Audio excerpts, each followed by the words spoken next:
This is truly unbelievable. So you remember last week when millions and millions of Americans weren't getting their SNAP payments, and we all realized how tenuous people's lives were when it comes to feeding their families, how there's not enough, that we need to do more about hunger. Here's the Trump administration's reaction to that same set of events. This is Brooke Rollins, Agriculture Secretary. So this light, Laura, that has now been shined on what is perhaps one of the most corrupt, dysfunctional programs in American history, that we are working now. Very big announcements coming next week on this.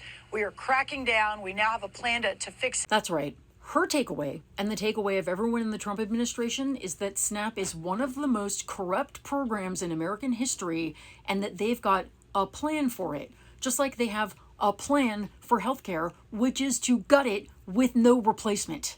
Y'all, they've already cut $186 billion from SNAP through 2035, but guess what? They're not done. Because they're great with trillions of dollars worth of tax cuts going to the richest people and the giant corporations in this country. They're okay with giving Donald Trump $230 million from the Justice Department just because. They're okay with sneaking a provision into the bill that reopened the government that allows Republican senators to sue the U.S. government for up to $500,000 and maybe more each because they don't like that their phones got seized in the January 6th probe. They're okay with bailing out the Argentinian government to help one well-connected U.S. billionaire, but they are not okay with $6 a day going to the hungriest people who live in the United States. They call that corruption. It's the same thing over and over again. Donald Trump and his Republican allies are screwing working families in order to help themselves and enrich their friends.